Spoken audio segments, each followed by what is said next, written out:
A'udzubillahi minasyaitonirrajim. Bismillahirrahmanirrahim.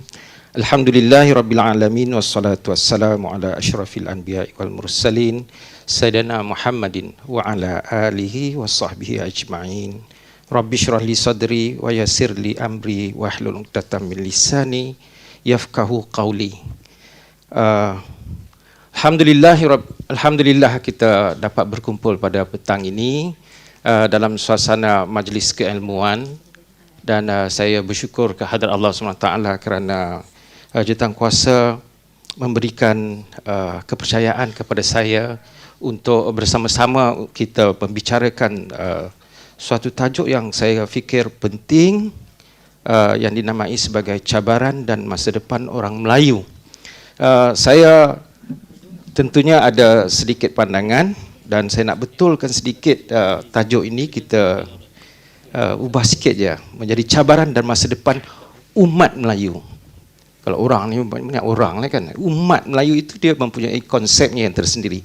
Jadi oleh sebab kita sudah masa kita sudah terlewat daripada jangka masa yang kita jadualkan, maka saya dengan segala hormatnya menjemput ahli-ahli panel kita untuk bersama-sama kita di pentas ini. Sebelum kita memulakan dan atau saya membacakan aturan perjalanan forum ini. Jadi dengan segala hormatnya saya mempersilakan terlebih dahulu mengikut senarai yang ada pada saya ini ialah Yang Berhormat Senator Dr. Razi Jidin, yang merupakan Timbalan Menteri Hal Ehwal Ekonomi. Silakan. Yang kedua, yang berusaha Encik Silmi Abdul Rahman, mantan pengarah kanan Perbadanan Pembangunan Perdagangan Luar Malaysia. Selamat datang, YB. Dan yang ketiga, of course, di Perlis ini merupakan ikon terkenal yang kita jumpa dalam YouTube selalu tiap-tiap hari. Yang berbahagia Sahibus Samahah Dato' Arif Perkasa Dr. Muhammad Asri Zainul Abidin, Mufti Negeri Perlis. Dipersilakan dengan segala hormatnya.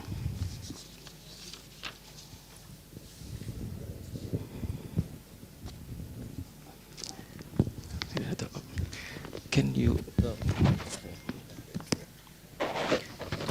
boleh kita mulakan dengan Datuk Mufti dulu.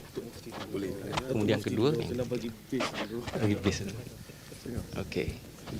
Terima kasih. Dev kehormat dan tuan-tuan yang dihormati sekalian, saya berdosa sebenarnya awal-awal tadi tidak mengucapkan ribuan terima kasih kepada para penonton, para hadirin sekalian yang dapat sanggup mengeluangkan masa untuk bersama-sama kita memikirkan masa depan umat Melayu. Dan pada pandangan saya ataupun pada pengalaman saya yang 14 tahun bersuaka di negeri Perlis ini, saya tidak pernah mendengar ada Kongres Melayu Perlis sebelum ini. Jadi kita patut bersyukur, dan untuk tuan-tuan dan puan-puan para hadirin sekalian, kita akan memberikan satu ruang masa selama 45 minit nanti dalam sesi soal jawab yang akan kita sediakan, dan insya-Allah kita manfaatkan masa tersebut dengan sebaik-baik mungkin. Hari ini saya tidak berhasrat untuk memberikan peraturan forum kerana saya bukan orang untuk memberikan peraturan, tetapi nak memberikan sedikit aturan sahaja. Siapalah saya untuk memberikan peraturan kepada Timbalan Menteri, kepada Sahibus Samahah dan juga tuan yang berpengalaman. Jadi aturan yang ditetapkan oleh Jawatankuasa yang pertama, setiap panel diberi masa selama 10 minit seorang untuk memberikan pandangan tentang tajuk cabaran dan masa depan umat Melayu. Kemudian kita akan meriahkan lagi forum kita pada selepas ketiga-tiga panel kita memberikan pandangan mereka tentang tajuk. Kita akan meriahkan dengan perbincangan yang dibukakan kepada para peserta kongres untuk memberikan apa-apa pandangan, idea ataupun juga soalan kepada para panel, dan tidak termasuk kepada kepada fasilitator pada petang ini. Dan seterusnya sesi yang ketiga, kita akan meminta sekali lagi para panel kita memberikan penggulungan dan juga kesimpulan yang buat sebagai hasil pandangan daripada floor dan juga pandangan masing-masing, juga diberi masa selama 10 minit. Jadi oleh sebab masa itu amat sedikit, sepatutnya kalau 10 minit ini, 1 jam 45 minit ini saya bersama seorang-seorang saja, kan? Atau YB Menteri ataupun Cik rakan kita Cik Silmi ini seorang-seorang saja. Tapi oleh sebab kita nak memanfaatkan kongres ini, maka saya amat berharap supaya kita dapat menepati masa yang diruangkan oleh Allah SWT kepada kita sebaik mungkin. Jadi oleh sebab saya mewujudkan peraturan itu, aturan yang diberikan itu, maka saya memohon terlebih dahulu panel kita, Sahibul Samahah Dato' Arif Perkasa, untuk bercakap 10 minit yang pertama. Kemudian kita minta Cik Silmi yang panel sebagai panel kedua, kemudian ditutup untuk round pertama oleh Yang Berhormat Timbalan Menteri Haiwan Ekonomi kita. Jadi untuk tidak melengahkan masa, kita ada mikrofon. Jadi saya dengan segala hormatnya mempersilakan Yang Bahagia Sahibul Samahah Dato' Arif Perkasa untuk memulakan sesi forum kita. Silakan. Assalamualaikum warahmatullahi wabarakatuh. Alhamdulillah wassalatu wassalamu ala Rasulillah wa ba'd. Pengerusi, ahli-ahli panel, deputi kehormat, hadirin dan hadirat sekalian. Saya cuba sip masa saya dengan memendekkan mukadimah itu. Saya rasa tajuk ini penting untuk kita bincangkan tentang masa depan orang Melayu. Jadi kita dalam kongres ni nak melihat masa depan kan, nak lihat orang Melayu. Nak melihat umat Melayu tadi, dalam bahasa yang dipilih oleh pengurusi. Saya rasa kalau kita membincangkan masa depan, maka kita hendaklah melihat secara di masa di hadapan, bukan melihat apa yang telah berlaku sebelum daripada ini. Namun kita tidak boleh totally memisahkan realiti tentang bangsa Melayu itu sendiri. Kalau kita tanya tentang bangsa Melayu, nak sebut kebaikan dia, memang banyak jugalah. Kita kena sebut positif dan negatif. Positifnya, orang Melayu pernah ada empire, kerajaan-kerajaan yang besar. Pernah mewujudkan kerajaan Melaka, pernah ajar banyak kerajaan. Di sudut yang lain, orang Melayu pernah bertempur antara satu sama lain, kerajaan-kerajaan itu kena berebut kuasa. Dan itu juga bukan yang pelik, pengalaman di Europe juga sama. Mereka walaupun white, mereka juga bertempur antara satu sama lain. Dan dalam realitinya juga bahawasanya orang Melayu telah menyebabkan penjajah mempunyai ruang yang besar, kerana mereka juga meminta pertolongan penjajah untuk menjatuhkan kerajaan Melayu yang lain, dan ini bukan sesuatu yang kita tidak tahu di dalam sejarah. Realitinya yang telah berlaku.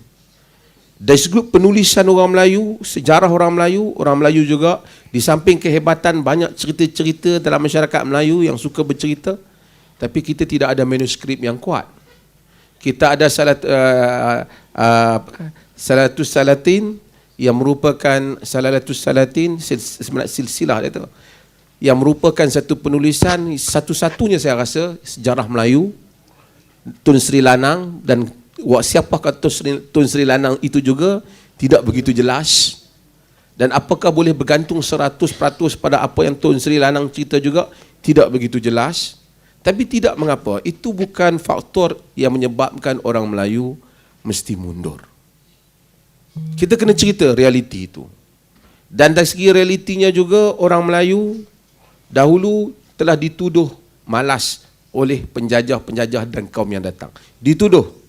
Dan sebahagian orang Melayu telah menjawabnya, mereka bukan malas, tapi kerana orang Melayu itu kaum yang bertani. Apabila mereka ada padi, mereka kena tunggu musim padi. Ketika itu mereka seruling, mereka apa, bukan malas. Kerana itu mereka menghalau burung dan seumpamanya. Itu cerita dululah orang Melayu ketika tanam padi. Sekarang orang Melayu dah ramai tak tanam padi. So, untuk defend orang Melayu dengan hujah yang sama, mungkin sudah tidak berkesan lagi. Dan adakah orang Melayu adalah kaum yang tidak berdaya saing?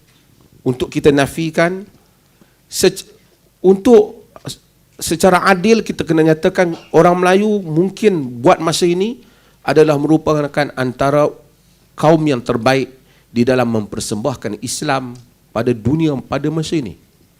Secara perbandingan. Kerana ramai orang apabila dia sebut tentang Islam, kalau non-Muslim, Islam, perkara yang pertama come to their mind, dia akan fikir Arab. Sebenarnya Arab bukan majoriti orang Islam. Kita ada kita ada Pakistan, kita ada India lebih banyak lagi.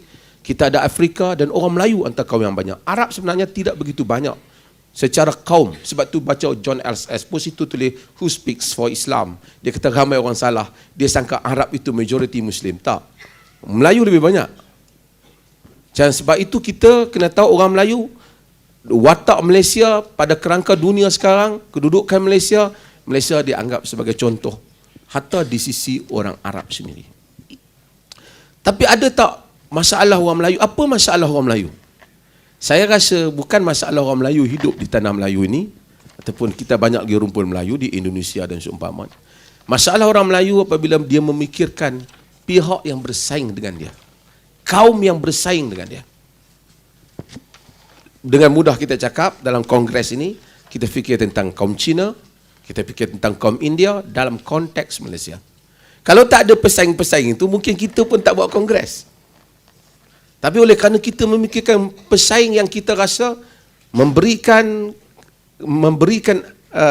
ancaman di sudut kemampuan orang Melayu pada masa hadapan. Adakah perkara ini hal baru? Saya ingin sebut, orang Melayu kurang berdaya saing adalah bukan perkara baru. Bukan perkara baru.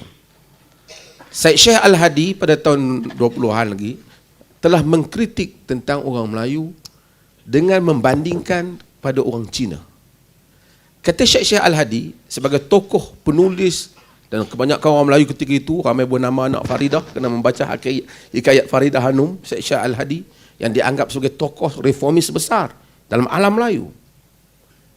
Kata Syed Sheikh Al-Hadi, lihatlah kepada kaum Cina yang datang dengan sehelai seluar dan segulung tikar dan berikat perut.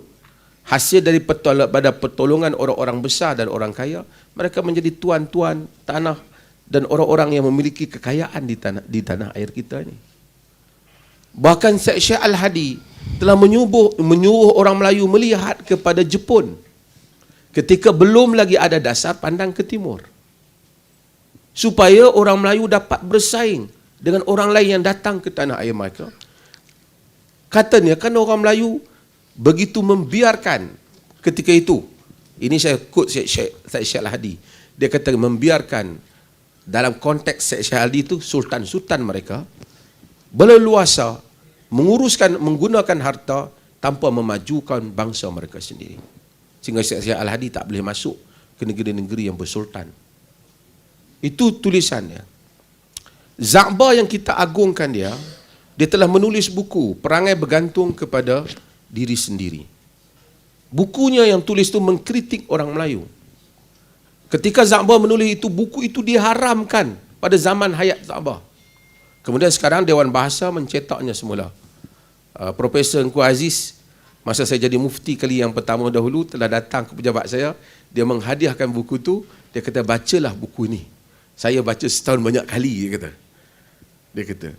Perangai Bergantung pada diri sendiri. Za'ba kata orang Melayu, jika tidak dibantu kerajaan, maksud saya tak tahu masa tu bisnis suam macam mana zaman dia. Kalau kerajaan tak bantu, pemerintah tak bantu anaknya, dia tak boleh belajar. Jika tidak dibantu modalnya, dia tak boleh berniaga. Kesemua hidupnya, dia mengharapkan pergantungan pada orang lain. Sehingga kan agama yang diajar masyarakat Melayu ialah agama pada versi yang tidak dapat memajukan orang Melayu. Sehingga kata Za'ba, dia bukan saja bergantung kepada orang semasa hidup, mati pun dia mau bergantung kepada sedekah qul huwallah orang lain. Itu kritikan Za'ba.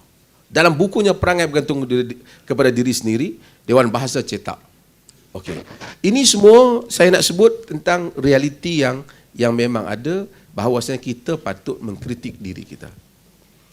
Sekarang yang menjadi masalah kepada orang Melayu ialah apabila kita nak langkah ke hadapan bagi mengatasi semua hal ini, supaya kita menjadi satu kaum yang berdaya saing. Selagi kita tak berdaya saing, prejudis akan terus berada dalam negara ni.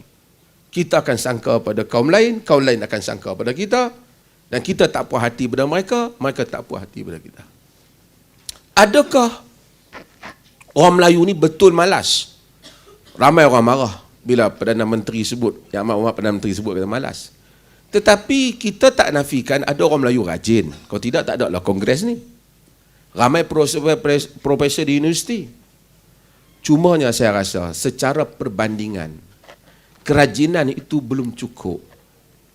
Kita boleh lihat masuk ke kampung, kita boleh lihat. Saya bersama dengan Mak Ips, kita tahu kita masuk ke kampung Kayuh Basikal. Kadang-kadang miskin ini ialah betul-betul miskin jiwa. Rumah bagi free. Beribu-ribu rumah dibuat di Perlis ni oleh Mak Ips, bukan beratus. Percuma. Sebiji rumah bagi. Sebiji rumah bagi. Tapi kadang-kadang nak sapu rumah pun malas. Kita melawat lagi kali-kali sekali lagi, kotor je. Keliling rumah tu pun tak buang rumput dia. Pergi melawat. Senang ni kita kalau kawan menteri nak main rumah pun kemas ni. Dan orang ni cakap dia Perlis kan. Tapi ni raja nak main rumah ni. Dia tak sapu sangat depan-depan rumah. Nak dapat bantuan ni. Sebahagian nak panggil mari ke masjid. Tuanku buat main ke masjid. Hari Jumaat supaya ambil masjid main sembang Jumaat. Dia wakil bini dia main Jumaat. Dia tak wakil bini lah. Bini dia main. Ayah nak. Ayah ada rumah. Isteri tak boleh main. Suami tak boleh datang. So wakil anak. Kita sebenarnya tidaklah boleh menafikan tentang kemalasan itu sebenarnya. Walaupun kita cuba mengelaknya. Tapi kalau kita tengok anak-anak bangsa lain, mereka sebenarnya, khususnya anak kaum Cina, mereka rajin sebenarnya. Belajar rajin, seni dia rajin. Dia bangun bukan berapa kedai dia. Mungkin bukan dia rajin kerana dia dirajinkan, tapi dia telah membentuk culture di dalam satu masyarakat. Orang Cina tidak perlu diajar kepadanya bagaimana nak berniaga. Dia tak perlu pergi business study. Sebab kerana perniagaan itu sudah part and parcel of their life. Itu saja yang dia tahu dalam hidup dia. Kita kalau kecil-kecil esok dapat belajar, dapat makan gaji. Dia tak ada fikir makan gaji, dia nak jadi tokek. Kita pun doa pada dia, jumpa Cina daripada dulu orang Melayu panggil tokek. Tokek sihat lah. Kadang-kadang dia tak tokek, dia masih kuli lagi. Tapi doa kita tu memang dia jadi tokek. Seminit lagi.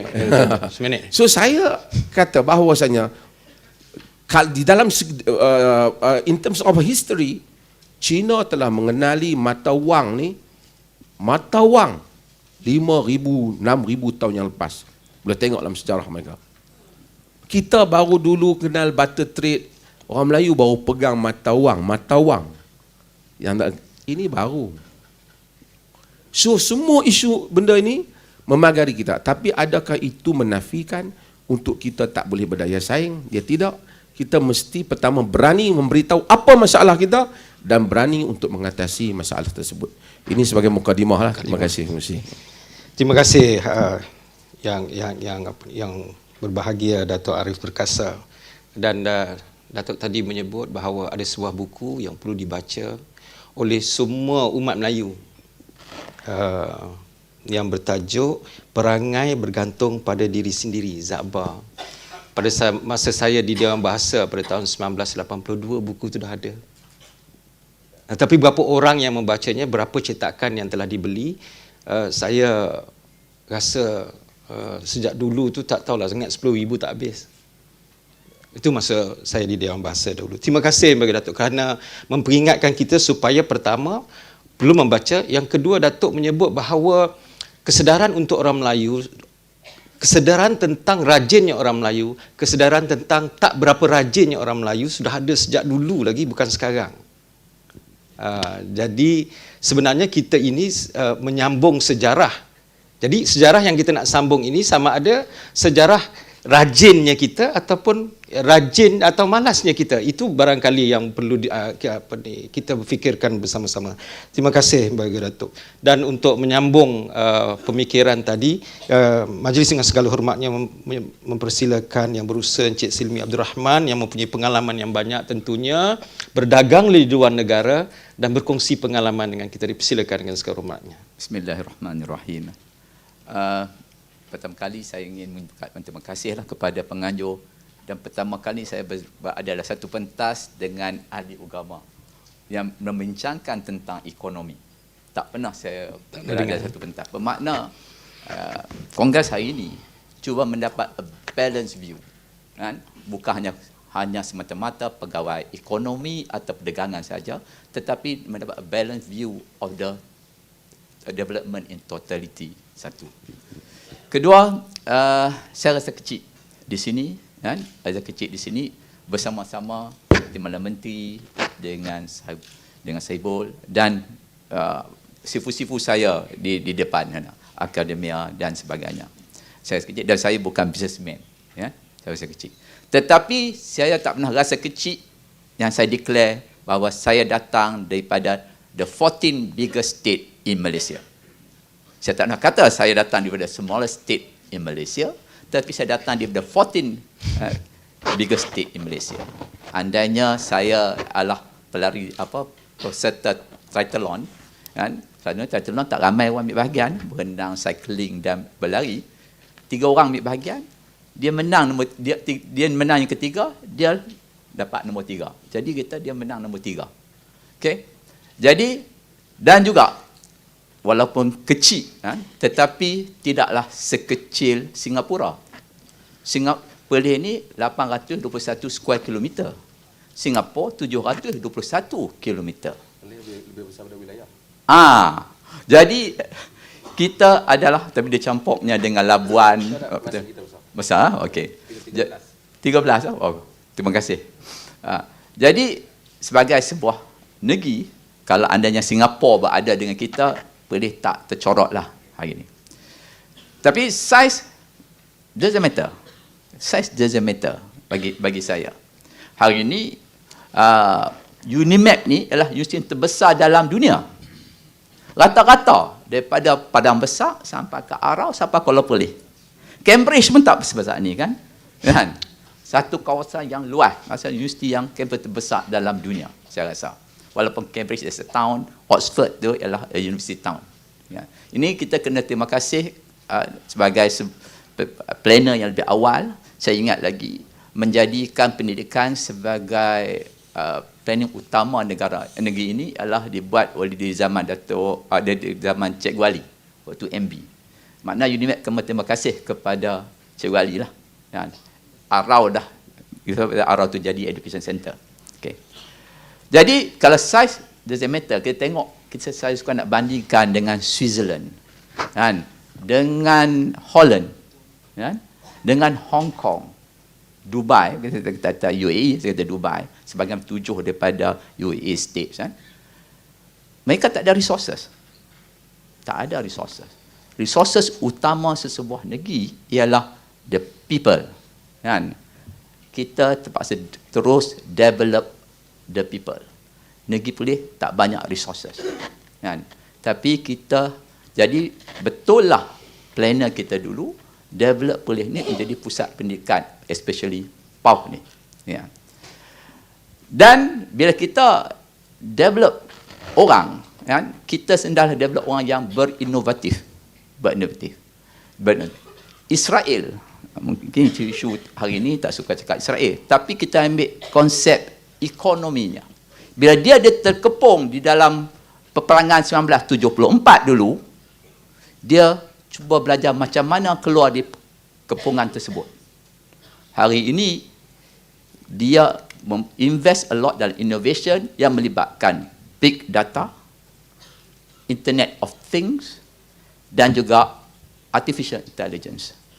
Dan 10 top company di Silicon Valley, sekarang 4-5 adalah dari company yang tokennya ialah orang Yahudi, Israel. So bermakna resources tu kita jangan merintih atas kekurangan resources yang fizikal yang tak ada pada pelih. Dan hari ini bila kita bercakap tentang innovation, kita kena cakap ke arah mencari, kalau kita sudah ada education infrastructure, tetapi kita kena, dah ada basic, kita kena berubah. Kita kena cari knowledge culture. Kan? Yang mana kita mesti ada knowledge infrastructure. Nanti kalau saya bercakap dengan lebihnya kalau ada question tentang ni.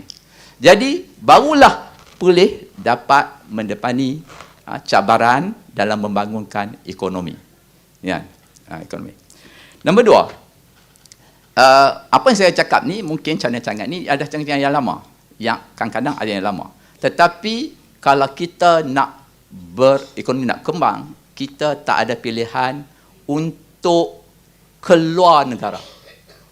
Kalau Malaysia dengan penduduk lebih kurang 30 juta, kita menjadi negara pedagang yang ke-20, ke-25, dia ada range kan, 23 tu, oleh WTO, World Trade Organization. Dan bila kita kata ada 200 lebih negara yang berdagang, Malaysia ni adalah top 10 country, top 10% sebagai negara pedagang. Tetapi di mana orang kita? Di mana orang kita? Kan? Di mana contribution kita? Kan? Jadi bila cakap tentang Melayu balik, kalau dalam konteks Perlis, saya nak suka cakap tentang definisi Perlis ni dalam Kongres Melayu ni adalah bila kita penduduk kita adalah 85%, we are talking today, kita bercakap hari ini adalah untuk umat Melayu dan juga Perlis bersih. Kan? Jadi saya tak perlu nak segregate di antara pembangunan ekonomi Melayu dan pembangunan ekonomi Perlis. Kita nak cakap hari ini sebenarnya adalah pembangunan ekonomi Perlis. Kan ada orang Melayu semua. Kan? Jadi Kelantan mungkin lebih kot, doktor, saya tak tahu. Okay.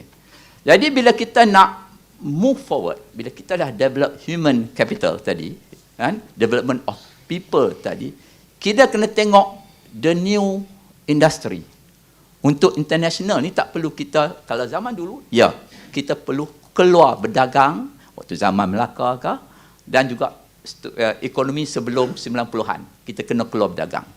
Hari ini, kita boleh jadi international, kan? Melalui base kita dekat Perlis saja. Kan? Karena the internet of thing, macam tadi Israel sebagai contoh tadi, dia mengeksport, base dia tetap dekat Israel apabila dia dah dikepung. Jadi Perlis sendiri walaupun remote, walaupun kata hulu atau ke ini, tetapi kita boleh ekspor kita punya expertise ke luar negara. Tadi saya tengok drone kat sana. Sepatutnya minggu sudah saya berada di Sekincan dan tengok macam mana dia spray tadi baja tadi dekat Sekincan, tapi tak di cancel. Tetapi itu bukanlah benda yang baru, tetapi sudah ada company orang Malaysia yang asalnya cipta drone untuk suka-suka, yang asalnya ambil gambar menggunakan drone untuk wedding. Hari ini tanpa sikit bantuan kerajaan, dia telah membuat kerja-kerja oil and gas di Norway dan juga di Sweden. Orang Melayu kita. Kerajaan dia dapat first contract daripada luar negara, bukan kontrak kerajaan. Bermakna itulah cara baru internationalization tadi. Satu, dua. Kita mungkin datang daripada keluarga yang susah. Kan? Mungkin kita tak ada modal untuk membeli atau menyewa kedai yang mahal-mahal. Tetapi melalui cara perdagangan yang baru, digital trade tadi, hari ini boleh kata gap, jurang, itu dah kurang. Meaning which the level playing field. Hari ini kita boleh menjadi pengeksport dengan semua digital trade and economy ini.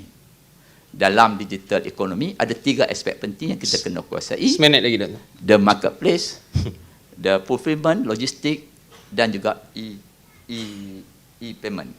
Okay. Nombor 3, ya. Saya cakap tadi the new economy. Satu lagi high value economy.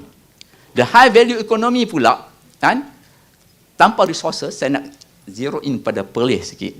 Kita kena selain kita nak tolong yang kecil, kan, kita kena beri ruang pada yang muda-muda tadi, kan. Kita tengok macam mana menggunakan kedudukan strategik Perlis di negeri sebagai negeri sempadan, bersempadan dengan maritim, dengan Indonesia dan the Indian Ocean State, kan, dan juga bersempadan dengan Siam. Kita kena tengok bisnes baru. Contohnya, kan, kita kena pergi ke bidang, contohnya ialah MRO, maintenance, repair and overhaul untuk kereta api, kan, untuk kereta api. Kita berada di kedudukan strategik. Untuk makluman, kereta api di Malaysia ni 75 biji kepala dia. Siam dia 500 biji.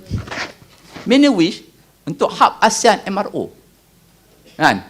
Jadi kita kena fikir logistik. Ini isu lain lah. Kita bercakap banyak tadi, itu selalu kekangan dan cabaran yang saya akan conclude. Kemudian logistik, kan, dan juga kalau kita tengok lebih, kalau untuk entice Dr. Razi, ya, Perlis punya growth center ni kena berpaksi kepada 4 kawasan saja. Kalau Perlis dijadikan tempat pusat maritim dan juga pelancongan, kan, Padang Besar trading dan logistik, kan, Arau kekal sebagai pusat ilmu, bandar ilmu dan pendidikan, dan Kangak on services dan pentadbiran. Ya. So saya conclude dulu dekat situ, nanti kita bercakap lagi. Terima kasih Tuan Silmi kerana menghargai kerja saya. Susah kita nak stopkan orang yang ada banyak pengalaman, nak banyak idea. I think your first final ideas ada 4 perkara dari segi pensektoran kerja dan juga lokalitinya itu amat menarik untuk dipertimbangkan, dan mungkin sudah dalam pipeline yang ada dalam kerajaan negeri Perlis. Tetapi yang menarik perhatian saya untuk yang diungkapkan oleh Tuan Silmi ini ialah, adakah orang Melayu ini nak maju dia perlu dikepung? Cuba fikirkan maksud kepung tu apa. Seperti terkepungnya orang Cina di Singapura, terkepungnya orang Jews di Israel, ataupun terkepungnya orang Cina di Hong Kong. Adakah orang Melayu ini nak dikepung baru dia menonjol keluar? Saya serahkan kepada umat Melayu untuk menjawabnya. Tetapi barangkali Yang Berhormat Senator ada jawapan tentang perkara ini, because you are already berada sebagai decision maker, sebagai dan juga pelaksana dasar dan affirmative action yang perlu dimanfaatkan oleh umat Melayu seluruhnya. Sekali dengan segala hormatnya, saya mempersilakan Yang Berhormat Senator Dr. Razi Jidin untuk berkongsi idea dan pengalaman dengan kita. Terima kasih saudara moderator. Bismillahirrahmanirrahim. Assalamualaikum warahmatullahi wabarakatuh. Dr. Mazhar, saudara Silmi, Div kehormat, saudara-saudari yang saya hormati sekalian. Alhamdulillah, hari ini kita berkesempatan bertemu, dan saya pula jadi panel ketiga. Panel ketiga ni bagus dia, you just kena wrap up je apa yang telah sebut oleh panel pertama dan panel kedua. Jadi saya amat bersetuju dengan poin-poin yang disebut oleh Dr. Mazhar tadi, ya. Apabila kita bercakap tentang masa depan orang Melayu, cabaran dan masa depan orang Melayu, hanya orang Melayu yang boleh mengubah masa depan mereka. Apa sahaja polisi, Tuan Moderator menyebut tentang polisi, apa sahaja polisi yang dilaksanakan kerajaan, tetapi jika tidak ada attitude, sifat, sikap yang betul di kalangan orang Melayu atau umat Melayu, dan juga pelaksanaan yang tidak telus, pelaksanaan yang tidak rapi, maka apa sahaja bantuan yang diberikan tidak akan mencapai objektifnya. Ya. Moderator menyentuh tentang affirmative action. Apa yang telah dilakukan kerajaan, ya, dasar ekonomi baru, dasar pembangunan nasional dan sebagainya. Dasar-dasar ini telah dilaksanakan bertahun-tahun lamanya. Ya, dasar ekonomi baru daripada 1972 dilaksanakan bertahun-tahun lamanya. Ya, ada pencapaiannya. Kita tak kata semua tak berjaya, ada pencapaiannya. Tetapi jika dibandingkan dengan sumber yang digunakan dan outcome atau hasilnya, ianya tidak mencapai seperti mana yang dihasratkan. Ya, mengapa berlaku sedemikian? Ini antara perkara yang kita perlu tekankan, kita perlu fikirkan. Dan sebagai sebuah kerajaan yang baru memerintah untuk tempoh 8 bulan, adakah kita akan teruskan? Bagaimana kita akan menambah baik? Apa yang kita perlu lakukan?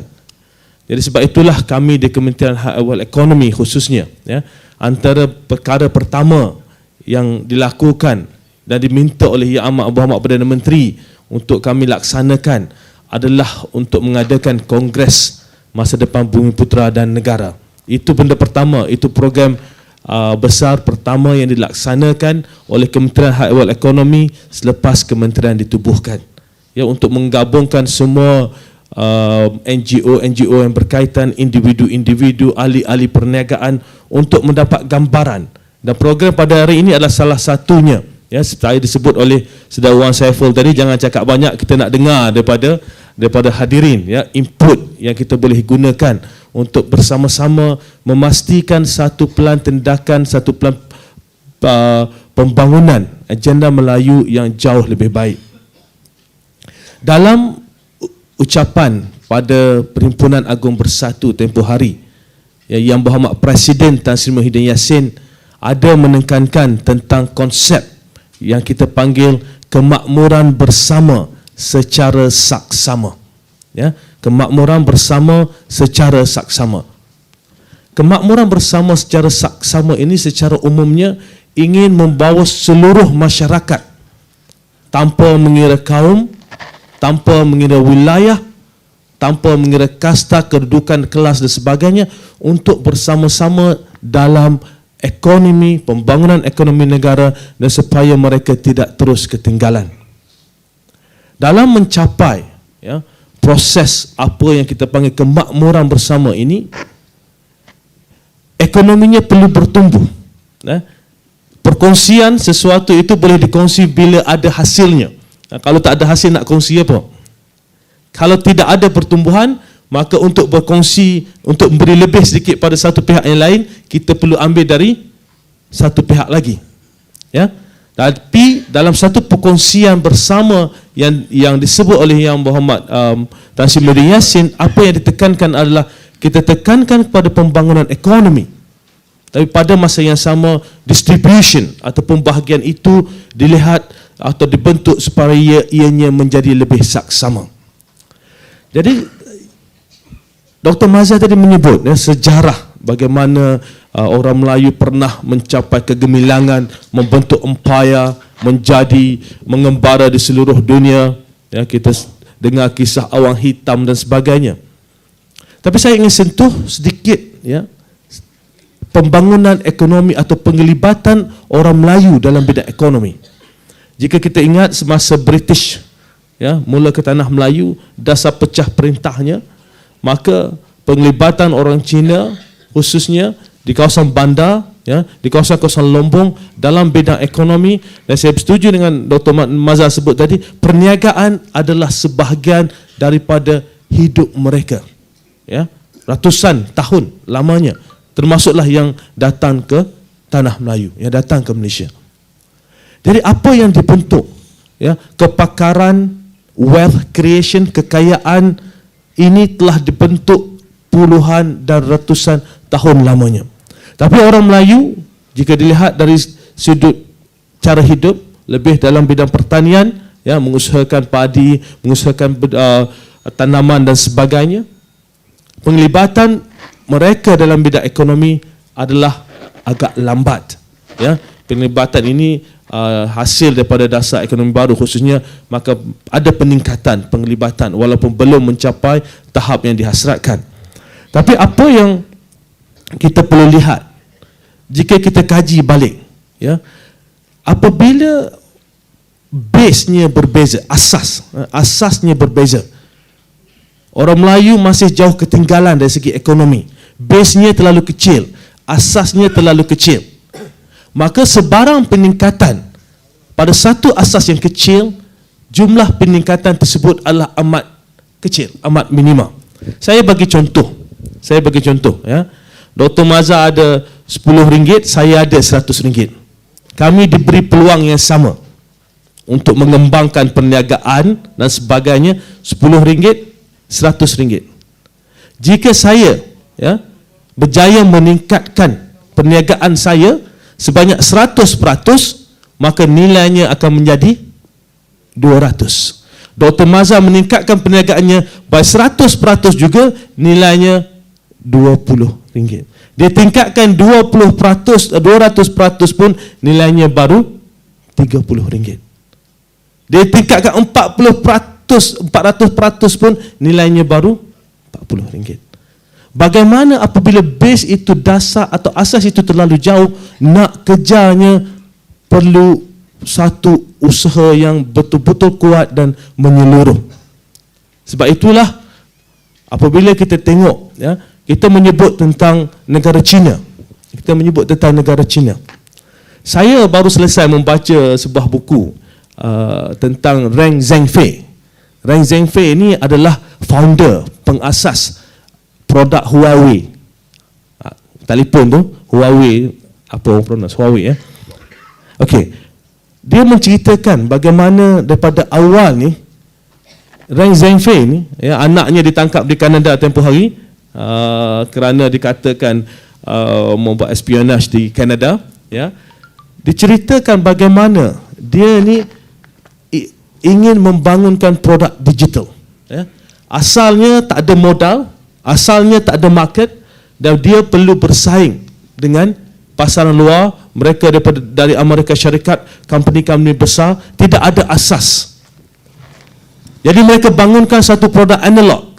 Dia buat produk sebelum produk digital baru ni, dia buat produk analog. Dah siap, orang lain dah come out dengan produk digital. Gagal. Produk tu dah terlambat. Apa cara mereka bekerja ini? Saya diceritakan bagaimana kaki tangannya tidur di pejabat, bangun tanpa dipaksa. Ini semangat nak keluarkan satu produk baru. Itu attitude dan sikap, tanpa dipaksa. Pekerja-pekerja tidur di pejabat siang malam sehinggalah seorang pekerja meninggal. Dan dikatakan antara puncanya adalah overwork. Terlalu obses untuk menghasilkan satu produk baru, dan company terpaksa keluarkan arahan untuk limitkan sikit masa bekerja, untuk menjaga kebajikan pekerja. Satu kegagalan, dia teruskan lagi. Sebab apa? Prinsip mereka mudah. Kami masih jauh ke belakang. Untuk mengejar mereka yang ke hadapan, untuk mengejar company-company dari Amerika Syarikat ini disebut, mereka perlu gandakan usaha. Ini tanpa penglibatan kerajaan, tanpa kerajaan suruh masa tu. Nak keluarkan produk ni, selepas produk ada, baru ada blueprint, barulah kerajaan tengok dan melihat. Itu pun baru satu province yang bersetuju nak ambil produk. Tapi cara mereka bekerja, attitude itu untuk mengejar gap yang jauh itu telah terbukti pada hari ini. Jika kita tengok pasaran mobile phone, pasaran telefon kita ni, smartphone ni, peningkatan antara yang paling besar. Apple peningkatan dia sudah semakin slow. Awal-awal tu dia menguasai, tapi peningkatan semakin slow. Huawei meningkat dengan cukup mendadak. Begitulah antara sikap yang perlu ditekankan. Saya amat bersetuju dengan Dr. Maza. Kita tak malas, tapi kaedah cara orang lain bekerja itu lebih, orang kata gila-gila, untuk mencapai objektifnya. Dan ianya satu pertandingan. Siapa lagi cekap, siapa lagi berusaha, siapa lagi sistematik, siapa lagi strategik untuk mencapai objektif dalam keadaan dunia global dan digital pada hari ini. Sekian. Allahu Akbar. Terima kasih Yang Berhormat. Apa yang saya nak ulas barangkali ada satu perkara yang diterbitkan oleh Yang Berhormat kita, ialah tentang perkongsian saksama. Saya macam tuan-tuan jugalah menerima WhatsApp daripada abang, rakan-rakan, sepupu, kawan dengan pelbagai pemikiran. So, kadang-kadang kita kena fikir sama atau tidak konsep adil, konsep saksama dengan sama rata. Nampaknya masyarakat kita ni dia melihat ketiga-tiga konsep itu maknanya sama aja. Now, dari mula tadi kita dah diperingatkan bahawa orang Melayu tidak malas kecuali dia nak menjadi malas. Dan saya faham bahawa Datuk Mufti nak memberitahu bahawa yang menjadikan Melayu itu rajin ialah agamanya. Kalau tidak, dia tak suruh bangun pukul dululah pukul 5 dulu. Sekarang boleh lewat-lewat sikit lah. Syuruk pun dah masuk 7.30, boleh lah lewat-lewat sikit. Tapi dulu pukul 4 lebih dah bangun. Itu menunjukkan kita tak malas. Kita dah pergi ke sawah, kita pergi ke kebun getah dan sebagainya. Dan kita telah menunjukkan Tuan Silmi telah menyatakan bahawa sudah ada orang Melayu sudah berniaga di luar. Dan Tuan Silmi menyatakan juga tak perlu lagi kita nak keluar bersusah payah untuk berniaga, untuk berdagang, kerana sekarang ini perdagangan boleh bermula di rumah. Dan yang ketiga, Yang Berhormat kita telah menyebut bahawa Melayu tidak malas. Melayu masih tidak malas. Tetapi apa sebenarnya yang menjadikan Melayu hari ini, dari dulu sejak saya lahir, saya tahu lagu negaraku sampai ke hari ini, orang Melayu tetap berungut. Apa lagi yang tak cukup, apa lagi yang tak kena, apa lagi ramuan ajaib yang perlu diberi, disuntik kepada orang Melayu. Saya mula nak semangat.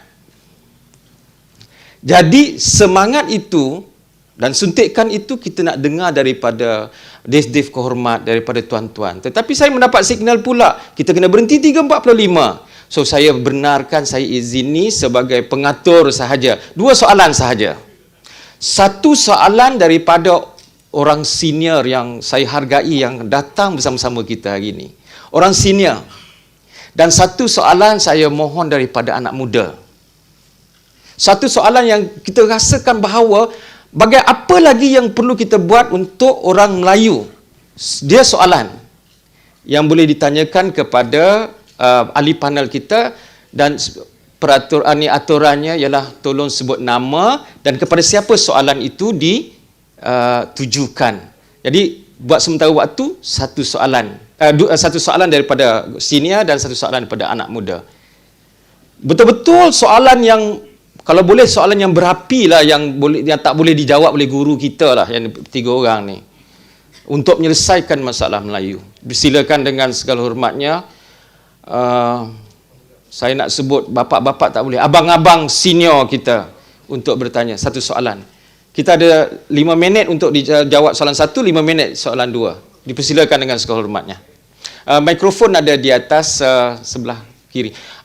Prof Huda senior ya kan? Nak mengaku dah? Okey, silakan. Pendek Prof Huda, short and precise please. Assalamualaikum warahmatullahi wabarakatuh. Waalaikumsalam warahmatullahi. Terima kasih. Tentang soalan pertama ya, bangsa lain menguasai atau mula menguasai bidang-bidang ekonomi ya, disebut orang Bangladesh dan sebagainya. Saya rasa 2 perkara kita perlu lihat dalam isu ini. Pertama, bila disebut tentang mereka pekerja asing dan sebagainya, ialah kita bercakap tentang pendatang asing itu sendiri, isu pendatang asing ya. Itu satu isu, dan seperti mana yang selalu disebut oleh Yang Berhormat Menteri Dalam Negeri, kerajaan sedang melakukan yang terbaik untuk menyelesaikan isu yang berkaitan dengan pendatang asing itu. Itu perkara pertama. Yang kedua, isu kedua adalah, kita tengok di sini adalah dalam sistem ekonomi ya, kecekapan sesuatu pihak itu mengambil peluang akan memastikan kejayaan mereka ya, peluang yang ada. Jadi apabila pendatang-pendatang asing ini melihat adanya peluang untuk mereka berniaga, di mana orang kita sendiri yang menyerahkan lot-lot perniagaan dalam setengah-setengah kesnya, atau tidak menyediakan ya, perkhidmatan yang diperlukan, maka ianya akan diisi oleh mereka-mereka yang sanggup melakukannya. Itu sebahagian daripada kitaran ekonomi. Maka dalam konteks ini, orang Melayu harusnya membuka mata melihat bagaimana Sampai pukul orang lain boleh mengambil kesempatan yang ada dan mereka tidak mengambil kesempatan tersebut. Saya bagi contoh, di Kelantan. Di Kelantan ni, Tuan Mazhar, dulu nak cari orang Bangladesh, orang Nepal cukup susah. Tapi kedai-kedai runcit mula bercambah, dikuasai oleh mereka. Mengapa ini terjadi? Pertama, orang tak akan buka perniagaan kalau tak ada keuntungan, kalau tak ada permintaan. Yang kedua, apakah langkah yang diambil? Mengapa mereka berbuat demikian? Mengapa mereka boleh melihat peluang? Mengapa tidak kita? Dan perkara ini berlaku di seluruh dunia. Saya menghabiskan separuh daripada umur saya di Australia. 20 lebih kurang 20 tahun saya duduk di Australia, menghabiskan separuh umur saya di Australia, dan kita tengok migrants dari pelbagai buah negara. Bagaimana mereka mengambil peluang dalam bidang-bidang yang orang putih tak nak buat. Itu satu keadaan dinamik ekonomi. Terpulang kepada rakyat negara itu, sama ada mereka ingin biarkannya ia jadi dikuasai oleh pihak lain atau mereka ingin mengambil peluang tersebut. Jadi dalam konteks itu saya sebut tadi dua perkara yang kita perlu beza. Isu pendatang asing itu satu perkara, yang kedua adalah mengambil peluang. Sejauh mana kita melihat peluang dan sanggup mengambil peluang tersebut. Kadang-kadang perniagaan ini bermula dengan satu perniagaan yang kecil, So ini saya sentuh sikit tentang modal. Berkaitan dengan modal perniagaan, berkaitan dengan agensi-agensi perniagaan. Apabila kita bercakap, saya ni memakai dua topi, satu topi timbalan Menteri Ekonomi, satu lagi topi Ketua Penerangan Bersatu. Jadi apabila saya dilantik sebagai Ketua Penerangan Bersatu, antara perkara pertama yang kami lakukan adalah untuk melihat agenda Bumiputera itu sendiri. So antara perkara yang pertama yang kita lihat, antara kelemahan dasar yang ada sebelum ini adalah dari segi pelaksanaannya. Bagilah berbilion-bilion pun, jika pelaksanaannya tidak dilaksanakan dengan baik, maka hasilnya tidak akan mencapai seperti mana yang dihasratkan. Jadi saya rasa agensi-agensi kerajaan pada masa ini sedang melihat akan perkara tersebut. Selamat datang kepada Yang Berhormat Tan Sri Muhyiddin Yassin, Menteri Dalam Negeri dan juga Presiden Parti Perbumi Bersatu Malaysia. Itu saja dari saya serahkan kepada Dr. Mazhar.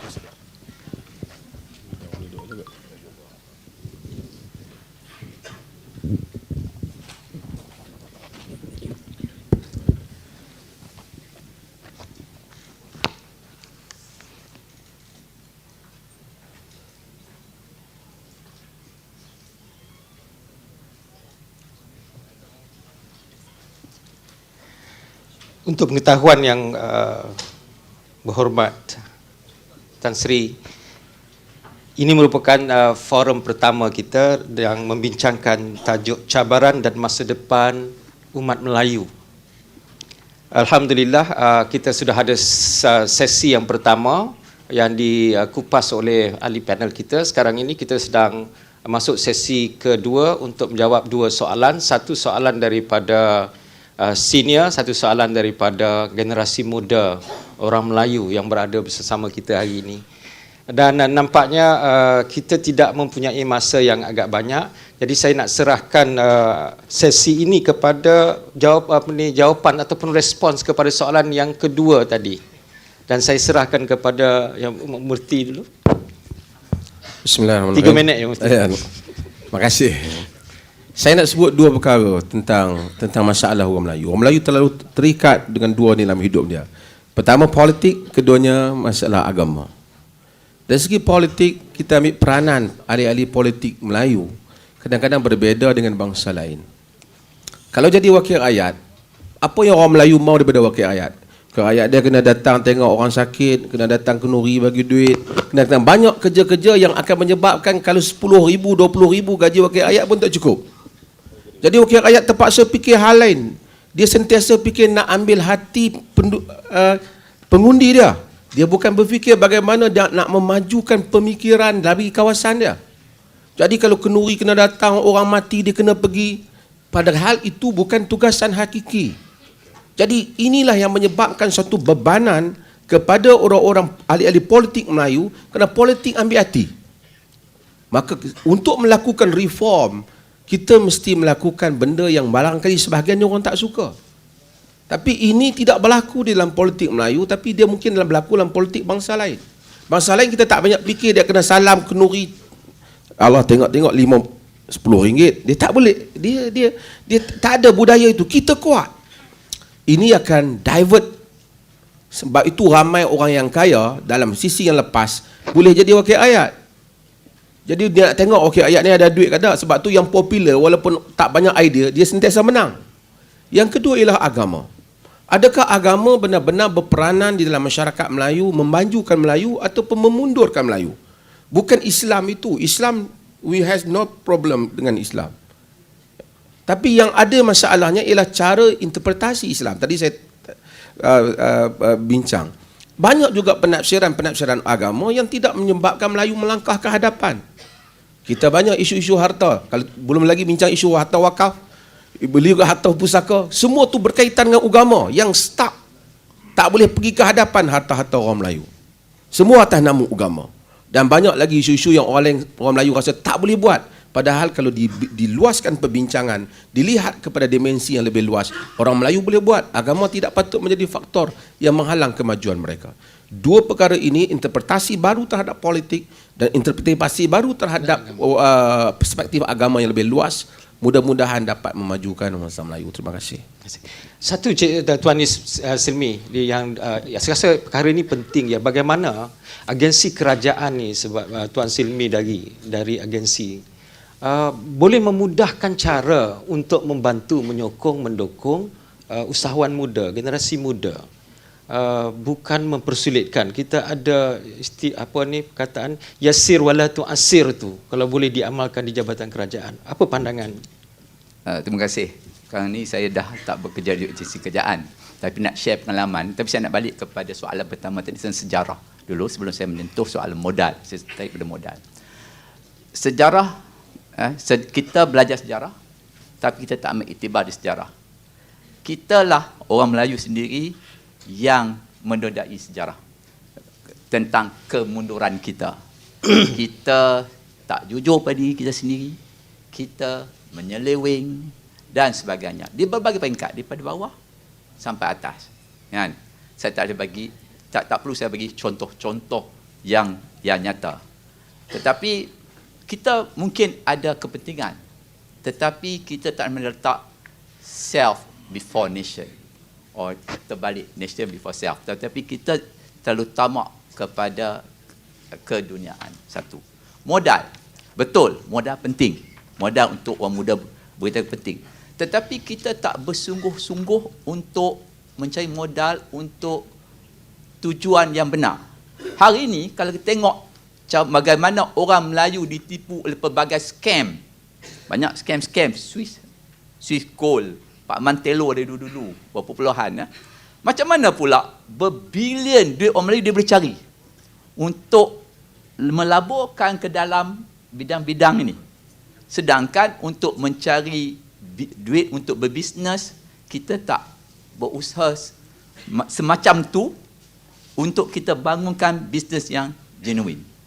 Jadi makna penting modal, tetapi kita tak bersungguh, kita tak meminjam. Bagaimana kita meminjam daripada keluarga untuk masuk Swiss scam tadi.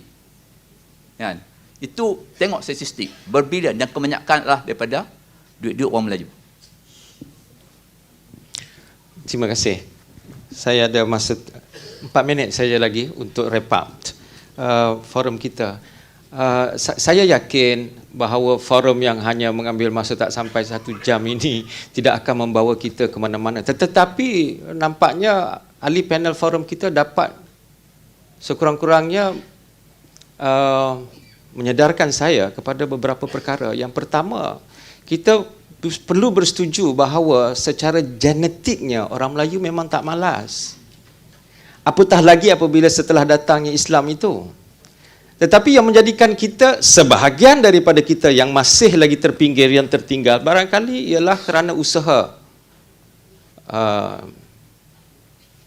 Barangkali tidak cukup lagi dasar-dasar afirmatif barangkali yang perlu mendukung, menyokong kejayaan, perkembangan, pembangunan orang Melayu itu sendiri. Atau forum ini juga sudah mengangkat satu istilah, orang Melayu perlu dikepung. Seperti terkepungnya orang Israel. Saya cukup terkesan dengan perkataan itu. Terkepung oleh orang Israel, terkepungnya orang Cina di Hong Kong dengan Cina yang di tanah besar. Atau orang Singapura yang paling rapat dengan kita. Yang mana? Dan saya yakin forum ini tak dapat menjawabnya hari ini. Dan saya mencadangkan supaya forum ini disambungkan. Saya amat rindu pada forum-forum seumpama ini, khususnya untuk membangunkan generasi bangsa kita, supaya kita benar-benar faham membangun selepas ini di bawah konsep yang disebut oleh Yang Berhormat tadi, kemakmuran bersama secara perkongsian saksama. Nampak ada Islamnya dalam tajuk yang diketengahkan oleh disebut oleh YB tadi, oleh Yang Berhormat Tan Sri dalam sebelum ini. Jadi saya rasa cukup untuk hari ini untuk menjadikan kita lebih segar apabila kita keluar, dan kita akan, insya-Allah saya menganjurkan supaya forum seumpama ini disambungkan, dan apa-apa keputusan resolusi yang dibuat pada hari ini disemak semula, ditengok semula, supaya kita dapat menetapkan agenda-agenda seterusnya yang benar-benar dapat menjadikan kita Melayu yang faham perkongsian secara saksama itu. Jadi seandainya ada saya terlebih dahulu mengucapkan berbanyak-banyak terima kasih kepada panelis kita yang datang dari jauh dan dekat, Yang Berhormat Senator Dr. Razi Jidin. Saya terkesan juga tadi bahawa orang Kelantan tu kita tahu pandai berniaga, tapi orang Nepal pun boleh cari rezeki kat sana, dan kita berkokok, kita tak maju. Kan? Yang kedua, yang berusaha Tuan Silmi Abdul Rahman, very interesting maklumat tentang bagaimana orang Melayu boleh bersaing di luar negara, dan juga tentunya yang bahagia saya bersamaha dapat menjadikan kita sedar bahawa akar umbi kita bukannya Melayu yang pemalas. This how we manage ourselves. Balik kepada, saya nak ingatkan semula, balik kepada buku Pendeta Zakbar, perangai bergantung pada diri sendiri. Seandainya ada salah silap kami di pentas ini yang tidak memuaskan hati tuan-puan, kami memohon maaf, dan juga saya memohon maaf kepada Allah SWT seandainya salah silap di sana sini. Wabillahi taufiq wal hidayah. Wassalamualaikum warahmatullahi. Terima kasih kerana sudi datang untuk membincangkan tentang cabaran dan masa depan umat Melayu. Saya serahkan semula kepada pengurusi majlis. Silakan.